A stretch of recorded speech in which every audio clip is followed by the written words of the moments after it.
What's up, everybody? Welcome back to your favorite New York Jets subscription podcast, Badlands. I'm your host, Joe Caporoso. Bonus Memorial Day weekend podcast. I don't know exactly when this is going to run throughout Memorial Day weekend, but I just like to put an extra one in the can sometimes before a long holiday weekend, so we have some extra content. The prompt of this episode, very simple, very straightforward. What are the five biggest questions facing the New York Jets this season? Questions, potential issues.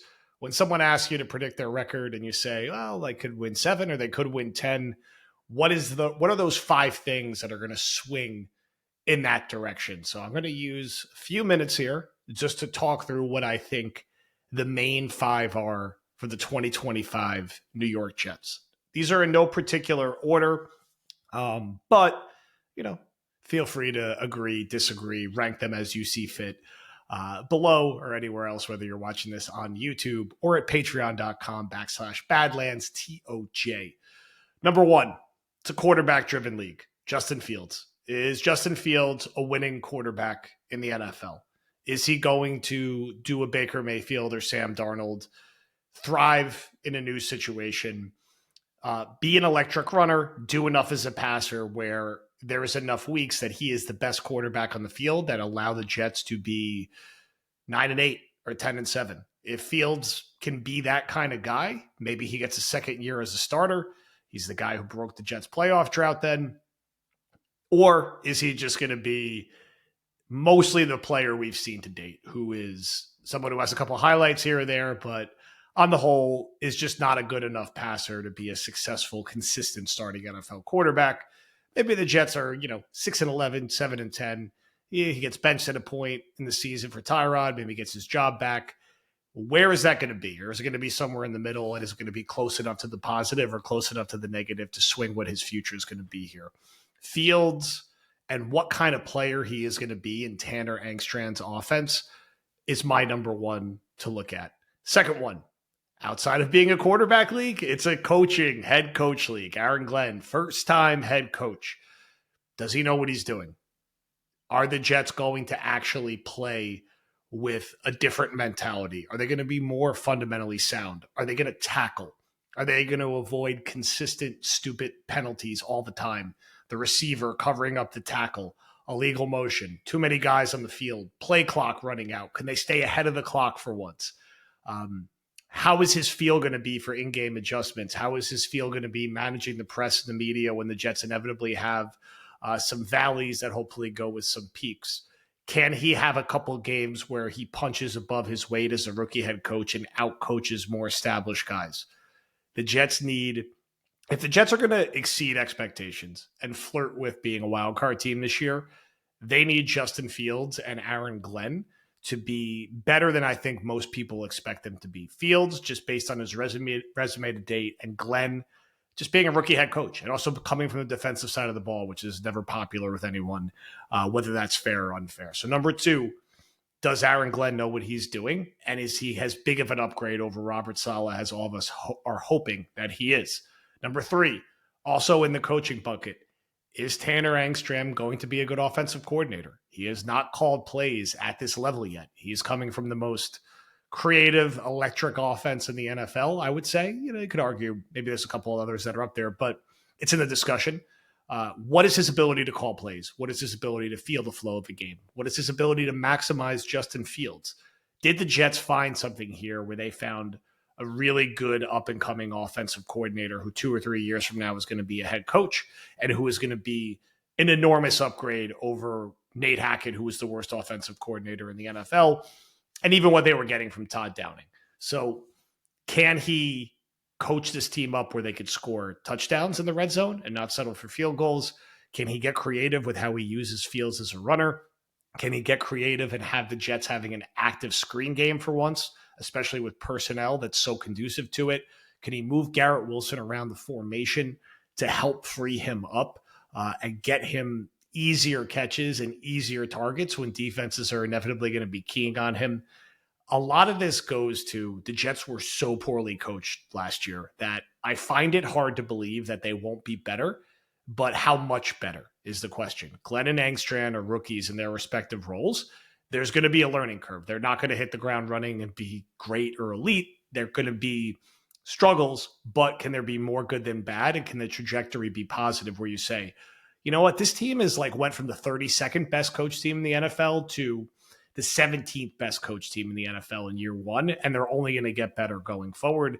And that kind of lines up to Fields. Can Fields not be the 26th best quarterback in the league? Can he be the 18th best quarterback in the league? The 16th best quarterback in the league? If that's the case, there's enough other pieces with this offensive line, with Garrett Wilson, with Breece Hall, with Quinnen Williams, Sauce Gardner, that this team could overachieve to an ability that helps threaten ending this playoff drought, even if the general expectations, at least according to Vegas, is that this is a 5 or a 6 win team. Fourth one, what the hell are the Jets going to do on the defensive line, and can they stop the run? The current collection of defensive linemen are Quinnen Williams, who's awesome, Leonard Taylor, who's a second-year undrafted free agent, Eric Watts, who's a second-year undrafted free agent, Derek Nandi, who is a backup rotational player for the Chiefs, Bryant Cowart, who is a backup rotational player, Jay Talefi, pretty average, below average, backup rotational player. You have Will McDonald at edge coming off a 10-sack season. That's exciting. He's put on 15 pounds. You have Jermaine Johnson coming off a really serious injury. We don't know when he's going to be 100%. You have Michael Clemens, who's not very good. You have Braden McGregor, who didn't really show a ton as a rookie, second-year undrafted free agent. You have a couple undrafted free agents that they threw into the mix, like Peyton Page. It's not, you have Rashad Weaver they added, a guy who hasn't done a ton in recent years. You're getting the gist of what I'm saying. Like, there's not a lot of like pop and proven names here. You need a Leonard Taylor jump. You need Jermaine to get healthy fast. You need Will McDonald to keep getting better. You need one of the other guys that I mentioned who are a rotational player, maybe like Nandi, to be a capable starter and kind of hold the fort. And you probably need to sign another player, I would say, because on paper, the Jets need a little more out of what I think they're going to get, right? They're going to have to punch above their weight from a coaching perspective, or guys are going to have to play above their expectations, or they're going to have to go make some kind of addition, because it's hard to see how and where teams won't be able to run the ball on them with how they're set up right now. They're also fast and athletic at linebacker, but a little smaller. So there's going to be pros and cons that come with that. Defensive line, until proven otherwise, it still has to be an area that you have to worry about right now, when your second most proven interior defensive lineman is Nandi and your third edge is Michael Clemens. And that's currently how it sits right now for the Jets. So that area is still a question mark. Last but not least, wide receiver, pass catcher, right? So you got Garrett Wilson, got Alan Lazard still here, you got Josh Reynolds, Tyler Johnson, Malachi Corley, Xavier Gibson, rookie Arian Smith. At tight end, you got rookie Mason Taylor, you got Jeremy Ruckert, you got Stone Smart. You have three running backs that, you're excited about to varying degrees, all of whom shown they can catch the football. I'm talking mostly about that wide receiver room. Do they keep Lazard? Can Reynolds be a capable number two with or without Lazard? Can Arian Smith exceed expectations and hit the ground running a little bit as a fourth-round rookie? Is there anything there from Corley? In this new regime, in this new system, can he make some kind of an impact? Tyler Johnson, was that a sneaky good free agent signing, or is he not even going to make the team? I think there's a lot of questions that need to be answered there when Garrett Wilson is double teamed and they need to go somewhere else with the football. Who's going to make a play? Is it going to be Mason Taylor? Is Stone Smart going to be a guy who overachieves a little bit and could grab 30 passes for you this year and use his size and athleticism in a positive way? Much like defensive line, pass catcher overall, holistically, remains an area where you're going to have questions if you're a New York Jets fan. So those are the five that I think are going to swing whether this team can be, 5 or 6 wins, which is sort of the consensus opinion on them, or can be this punchy 9-ish win team that is fighting until week 18 for a playoff spot. How many of those 5 things can break in the positive direction? And look, if your quarterback and your offensive coordinator and your head coach exceed expectations, it's going to paper over some of the other issues that I discussed, right? Because you'll have enough with some of the talent that is here already to, surprise some people and win some games that I don't think people are going to expect them to win. I also have a couple quick Discord questions I'm going to hit. Jay Webb, I know we've talked about this a lot about this staff, but I want to zero in on the corners specifically between Glenn Wilkes, Dre Bly, Chris Harris. Is this the best situation in the NFL for quarterback development? And how does that coaching impact your expectations for Sauce, MC2, Thomas, Stiggers, JBC? You can make that case, right? They got a lot of experience in that room of guys who played the position in the NFL, right? And Steve Wilkes is a veteran defensive coordinator. And the Jets have a lot of talent and interesting, versatile pieces here. I'm most interested to see, are they going to travel Sauce? Are they going to use him in a different way? Does that put him in a position to be involved in more turnovers? I think Michael Carter is kind of a scheme agnostic guy who's smart and is going to be fine no matter what. I think he'll only be better in this situation. Thomas, I'm sure they're chomping at the bit to coach that guy from a talent perspective. I just don't know how you're going to be able to keep him off the field. I'm interested to see if they look at Stiggers and JBC as safeties or corners. I'm curious, particularly with a guy like JBC, do you give him some run at safety and see where that fits? I think they're going to move guys around. I think there's going to be guys who bounce between corner and safety a bit more. I think they're going to move Sauce and Thomas around specifically as outside corners. They're not just going to be locked to one side of the field. So someone like Sauce, I think, is going to travel with top receivers. So that's the kind of thing that I think we're talking about when it comes to impact. Quick one from Big Bear. Jets cap situation question. Looks like after June 1st, Jets will be able to reduce hits for A-Rod Mosley. They'll pick up about $13.5 million. I am not sure how quotes on pre-June 1st reflect now with that. Two questions. What is your understanding of how much cap space the Jets will have post-June 1st? How would you prioritize using it? So my understanding is, yes, they're going to get a nice shot of cap flexibility after June 1st. I think generally they're like middle of the pack league-wise in terms of spending flexibility. I would go get my Garrett Wilson and Sauce Gardner contracts done. I've talked about that a decent amount here where I just think for a new regime and for where this team is at right now, I think it will make the team better. I think externally it sends the right message that this is a more serious organization about taking care of their homegrown talent and not letting these things sort of devolve into ugly situations.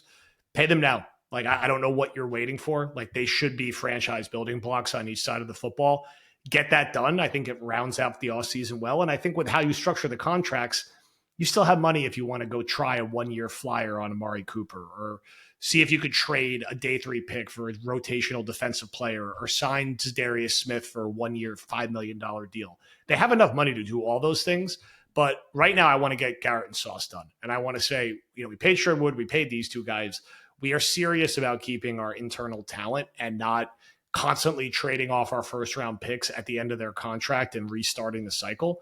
I do still think that Garrett at least will get paid this summer. Sauce I could see happening too. I think that is going to be a priority, and I think that's the first place this money will go to.